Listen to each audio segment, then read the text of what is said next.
Hi, everybody, and welcome back to Putting a Story in History.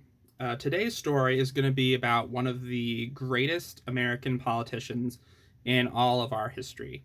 And it's someone that we don't necessarily talk about that much, but has played a very important role in American life prior to the Civil War. So he was very influential, and he did a lot of things that were incredibly important. So we're going to talk about him and kind of what his whole story is about. The person I'm talking about is Henry Clay.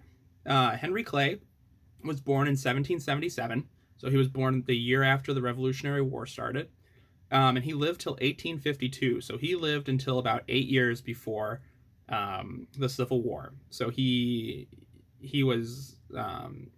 spanned a very large portion of American history, and let's talk a little bit about what he accomplished as a member of our government. First of all, he served. He was from Kentucky, so he served in both the Senate and the House as a representative of Kentucky at different times. So he was a House member, a senator. He was both at different times during his career. He ran for president three separate times. And he got electoral votes in 1824, 1832, and 1844, which is pretty significant, especially in our two-party system, to get electoral votes when you run for president. He helped found the Republican and the Whig Party. Remember, back then, the Republican and Whig parties were the parties that were more towards abolition of slavery and kind of champion the rights of those social justice issues. He was the 9th Secretary of State, very important position. A lot of very influential and powerful people have been Secretary of State, so that was very important. And he was also the 7th Speaker of the House. So he was one of the first 10 speakers. So he led the House of Representatives for quite a bit of time. He was very well respected because you have to be elected by your peers to be the Speaker of the House. So that means all the other members of the House thought he was the person who should be leading them. So that kind of shows the strength and his influence over that part of the government when he was there. So what are the things that Clay really did? So I said he was super influential and he did a lot of things. And there were two things that he really was a big part of that had both really positive but also really negative consequences. And those things are the Nullification Crisis and the Compromise of 1850. Clay was instrumental in both of those things happening, and they were both good and bad, right? Both of these crises, and most of American crises up until the Civil War, which itself was a very large crisis, right, all pretty much revolved around the entrance of slave states into the Union and trying to balance that out in the North with non-slave states to keep it equal, right? Basically, the North didn't want there to be too many slave states because then they could make slavery legal everywhere, and that's not what the North wanted. So this balance had to be carefully struck to keep our nation together in a time when slavery was legal. And Henry Clay was at the forefront of trying to keep that balance since he was in the House and he was the Speaker at a certain point. So let's talk about each of these crises and how Clay was the one who ended up helping this all work out. The first crisis that I talked about was the Nullification Crisis. And basically what happened was the federal government passed a series of tariffs that South Carolina, the state of South Carolina, didn't agree with. They thought it was anti-South Carolina, I guess. And basically what they said is, look, we don't like what you're doing, and so as a state, we're going to nullify your tariffs and say it doesn't apply to us. And if you want to do anything about it, well, you're going to have to come fight us, basically, is the gist of it. They're like, we're not going to listen to you, federal government. Take that. So that's not great, right? A state is threatening force against the national government.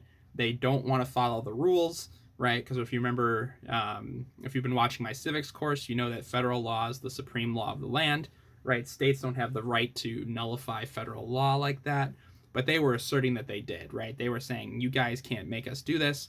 We're gonna fight you on it. And basically, Henry Clay was instrumental in passing the laws and the new tariffs that resolved the crisis. So basically, to resolve the nullification crisis, Congress passed a new tariff that was more agreeable to South Carolina's interests, so they wouldn't be so mad. And then they passed a bill called the Force Bill that said that the president could use military force to invade South Carolina if need be to make it so that they would follow the rules. And quickly after that, South Carolina gave up on this whole issue that they had, and the crisis ended. But Henry Clay was instrumental in doing that, and so in that moment, he managed to keep the country together, and stop that kind of infighting that would be coming soon after his death.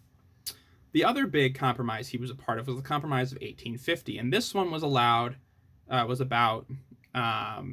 slavery and territorial expansion, like I had talked about earlier. So coming up to this point in history, right, America had this carefully constructed balance of power between the North, who were, I wouldn't say they were anti-slavery, but they didn't really have slavery as much as the South did. And there was a growing abolition movement in the North, so it wasn't I guess they weren't as explicitly racist as the South was.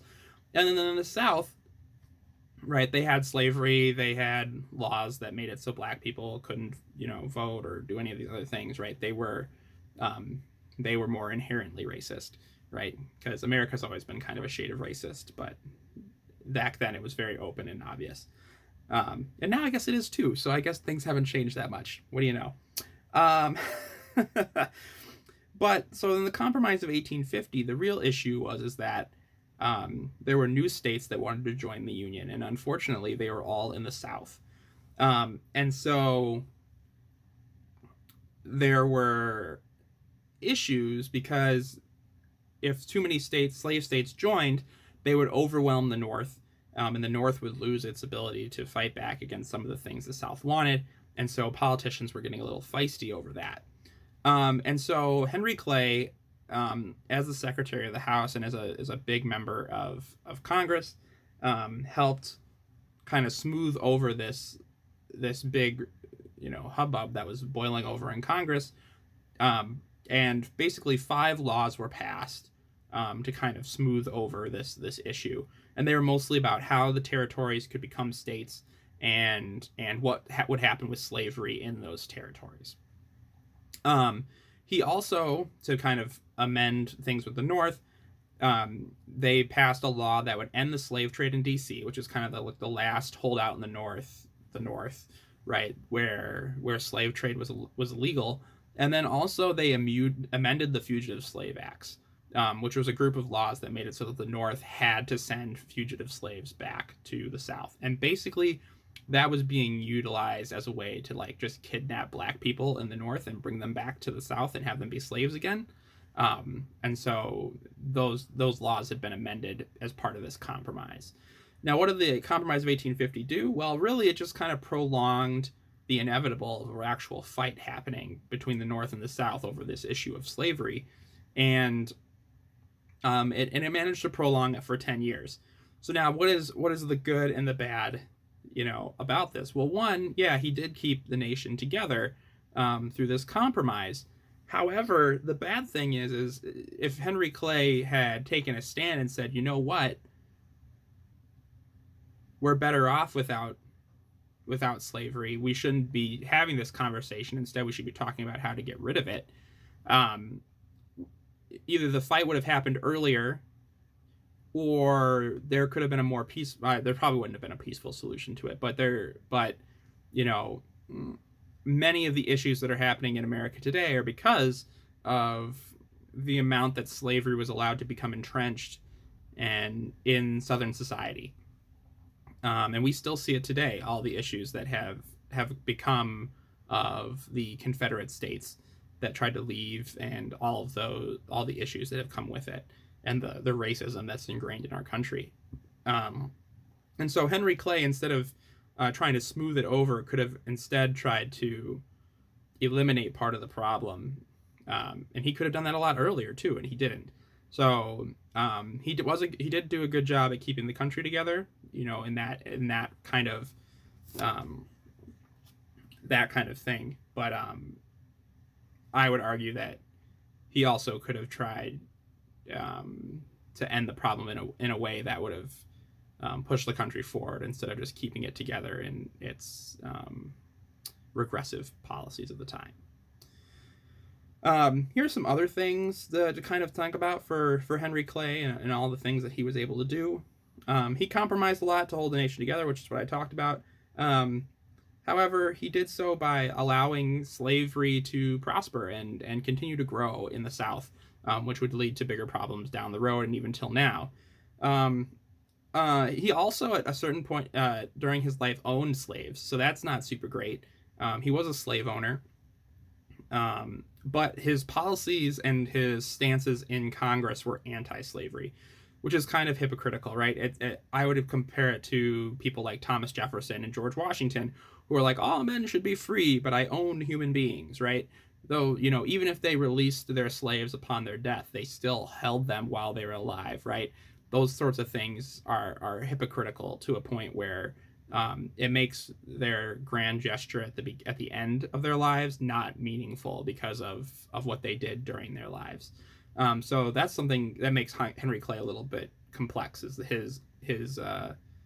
his willingness to fight to end slavery, but also to own slaves at the same time. Another thing, a couple things about him. He opposed Indian removal. So when Andrew Jackson was president and he wanted to remove the Indians from their territories after they had been given that land through treaty and they had made that agreement, and so he fought really hard to oppose that sort of thing, and Andrew Jackson kind of just did it anyway because he didn't really follow the rules. So he did oppose the negative treatment of Native Americans, which is a good thing, I'd say. And because of all the things he was able to do for the country and for his service, he is the first person to lie in state in the Capitol. So that's a pretty big honor. Not a lot of people get to do that. And so he was the very first one to do so. The most recent person to lie in state in the Capitol was Ruth Bader Ginsburg, who just recently passed away. So it's a big honor to be able to rest in state. Ruth Bader Ginsburg was the first woman to be allowed to lie in state in the Capitol.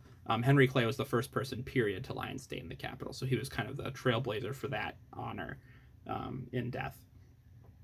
So ultimately, right, Clay was kind of a pro-activist government. He wanted government to intervene and to help people and to do things that were beneficial for the states and for the people. Much like I would say the Democrats now are, right? They want to pass laws that are like Social Security and like help fix the drug price complex and all that kind of stuff, right? Those are kind of like the activist government position that Henry Clay was a part of. So he really thought that government should actively try to do things to benefit its people instead of that kind of small government mentality that a lot of people also adhere to. And then the other really big thing is that since he worked in every part of the government, he wielded great power, and yet is kind of lost in history because he didn't really ever rise to that position of president that he tried too many times. And speakers of the House aren't really celebrated the same way as presidents are. And so Henry Clay is one of those people that is maybe somebody that we should be analyzing and talking about in history classes, but yet we aren't because he doesn't have like the glorious position that we mostly put all of our thoughts and processes into. Anyway, thanks so much for listening to my video about Henry Clay. More to come, obviously, in putting the story in history. Thanks so much for watching. I hope you enjoyed it. Have a great day.